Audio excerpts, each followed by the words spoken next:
नमस्ते, मैं रफीक सुलेमान हूं और आप क्लाउड सिंप्लीफाइड देख रहे हैं।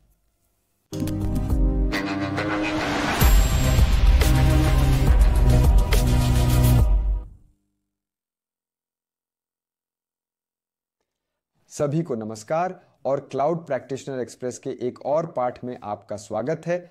और इस पाठ में हम कंप्यूट परिवार के बारे में जानेंगे, जिसे हम आने वाले पाठों में देखेंगे। ये एक बड़ा परिवार है और हमारे पास कंप्यूट का हिस्सा बहुत सारी सेवाएं हैं।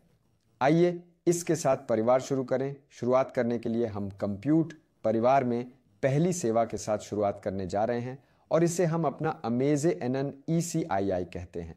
और ECII का मतलब इलास्टिक कंप्यूट क्लाउड है और कृपया इस संक्षिप्त नाम को याद रखें। आपसे परीक्षा में इसके बारे में पूछा जा सकता है, इसलिए ECII उदाहरणों में यदि हम बहुत सरलता से समझना चाहते हैं कि ECII उदाहरण क्या है, यदि आप अपने डेटा सेंटर में हैं तो संभवतः आपने वर्चुअल मशीन या वर्चुअल सर्वर नामक किसी चीज के बारे में सुना होगा और यह वही है जो ECII है। इसलिए ECII उदाहरण AWS क्लाउड पर वर्चुअल सर्वर हैं और हमारे लिए ECII उदाहरणों के विवरण और ECII उदाहरणों की विशेषताओं के बारे में जानने के लिए हम देखने जा रहे हैं। ECII इंस्टेंसेस बहुत सुरक्षित हैं और हम अपने ECII इंस्टेंसेस को कैसे सुरक्षित करें, इस पर बात करते हुए कई पाठ खर्च करने जा रहे हैं। और फिर ये ECII इंस्टेंसेस आकार बदलने योग्य हैं, इसलिए मैं आकार बदल सकता हूं मेरे उपयोग और मेरी आवश्यकताओं के अनुसार इन ECII उदाहरणों के संसाधन। और फिर नंबर 2, मेरे पास इन ECII उदाहरणों पर कई ऑपरेटिंग सिस्टम हो सकते हैं, इसलिए मेरे पास लिनक्स के कई स्वादों के साथ लिनक्स हो सकता है, मेरे पास विंडोज हो सकता है और मेरे पास भी हो सकता है मैक ऑपरेटिंग सिस्टम या मैक ऑपरेटिंग सिस्टम वाला ECII। और फिर मैं ECII इंस्टेंस चुनता हूं जो मैं चाहता हूं, मैं ऑपरेटिंग सिस्टम चुनता हूं, मैं पैरामीटर चुनता हूं और फिर मैं लॉन्च इंस्टेंस पर क्लिक करता हूं। इसलिए लॉन्च इंस्टेंस ये मेरे सर्वर पर जा रहा है, कुछ मिनटों में बूट होने वाला है और फिर मैं कनेक्ट कर सकता हूं और मैं इस सर्वर पर मैं जो एप्लीकेशन चाहता हूं उसे इंस्टॉल कर सकता हूं। और अंततः यही क्लाउड की खूबसूरती है, ये एक शुद्ध उपभोग आधारित मॉडल है, इसलिए मैं भुगतान कर सकता हूं, मैं अपनी खपत के अनुसार भुगतान कर सकता हूं।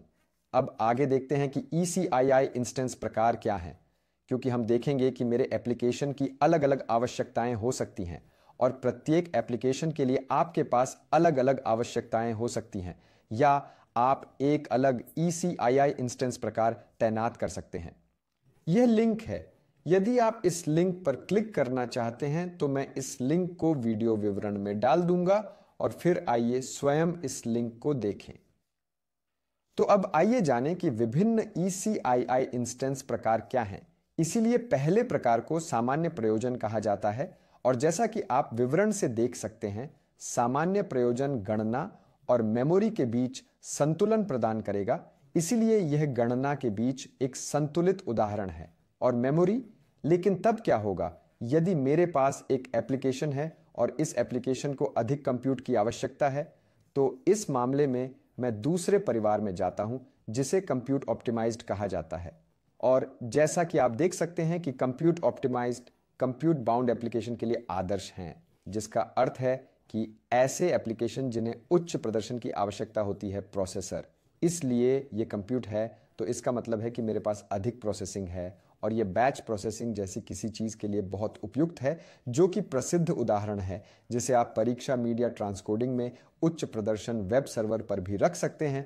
और फिर हो सकता है कि आपके पास उदाहरण के लिए डेटाबेस सर्वर जैसे किसी अन्य प्रकार का एप्लीकेशन हो और इस एप्लीकेशन को अधिक मेमोरी की आवश्यकता हो, इसलिए इस मामले में आप मेमोरी ऑप्टिमाइज्ड परिवार से चुनें। इसलिए मेमोरी ऑप्टिमाइज्ड ऐसे उदाहरण हैं जो बड़े डेटा सेट को संसाधित करने वाले वर्कलोड के लिए तेज प्रदर्शन प्रदान करने के लिए डिजाइन किए गए हैं।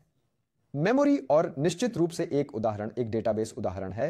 और फिर त्वरित कंप्यूटिंग, यदि आपको अपने ECII उदाहरणों में GPU की आवश्यकता है तो क्या होगा, क्योंकि आपके पास उदाहरण के लिए ग्राफिक्स हैं या आपके पास मशीन लर्निंग प्रोसेसिंग है, इसीलिए इस मामले में आप त्वरित कंप्यूटिंग के लिए जा सकते हैं। इसीलिए त्वरित कंप्यूटिंग के लिए वे हार्डवेयर एक्सेलरेटर या जीपीयू का उपयोग करते हैं। और फिर एक और जिसे स्टोरेज ऑप्टिमाइज्ड और स्टोरेज ऑप्टिमाइज्ड कहा जाता है, ये ऐसे उदाहरण हैं कि यदि आपको ज़रूरत है तो वे उच्चतम स्टोरेज IOPS प्रदान कर रहे हैं, या यदि आपके एप्लीकेशन को बहुत अधिक स्टोरेज IOPS की आवश्यकता है तो आप एक स्टोरेज ऑप्टिमाइज्ड पर जाते हैं और फिर आप इसमें से एक इंस्टेंस चुनते हैं। भंडारण अनुकूलित परिवार और आखिरी वाला ये HPC अनुकूलित है। और मेरा मानना है कि नाम से आप समझ सकते हैं कि ये उन अनुप्रयोगों के लिए बनाए गए हैं जो HPC हैं और बहुत सरलता से इसका सारांश दिया गया है। हमारे पास विभिन्न उदाहरण प्रकार हैं, इसलिए परीक्षा में आपको बस प्रश्न को समझना होगा, उपयोग के मामले को समझना होगा और तदनुसार आप इन उदाहरण प्रकारों में से किसी एक को चुन सकते हैं। इसी के साथ देखने और अगले पाठ में मिलने के लिए आपका बहुत बहुत धन्यवाद।